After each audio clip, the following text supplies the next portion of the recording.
તમે જાણો છો એ મુજબ 2-3 દિવસ પહેલા જે અતિ ભારે વરસાદના કારણે જે વિકરાળ રેલ આવેલી એમાં શ્રી કચ્છી ભાનુશાલી મિત્રમંડળ ટ્રસ્ટના ઘણા બધા નાના વેપારીઓનું ખૂબ જ નુકસાન થયું હતું। અમારા પરમ ગ્રુપના ડિરેક્ટર શ્રી દીપેશ ભાનુશાલીને અમારા ઓધોમ બાપાની પ્રેરણા થઈ અને એમણે તરત જ સમાજને બોલાવીને કીધું કે આપ દરેક નાના નાના દુકાને જાઓ અને એમને હેલ્પ કરો। હેલ્પ એટલે ઓધોરામ બાપાની પ્રસાદી, કોઈ સમાજ તરફથી હેલ્પ નથી, માત્ર ભગવાનની પ્રસાદી રૂપે એમને આ હેલ્પ કરવામાં આવી છે। અને એમને એટલું જ કહેવામાં આવ્યું જ્યારે તમે મજબૂત થાવ ત્યારે તમે કોઈને પ્રસાદ રૂપે હેલ્પ કરજો।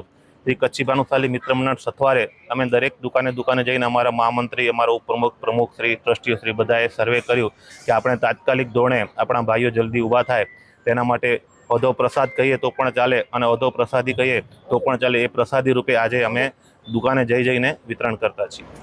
અમારો ભાનુશાલી સમાજના ઘણા દુકાનદારો કરિયાણાના વેપાર સાથે જોડાયેલા છે। હાલમાં 2 દિવસ પહેલાં જે પૂરની પરિસ્થિતિ ઊભી થઈ હતી તેમાં એ પરિસ્થિતિનો ભોગ ઘણા નાના દુકાનદારો બન્યા છે।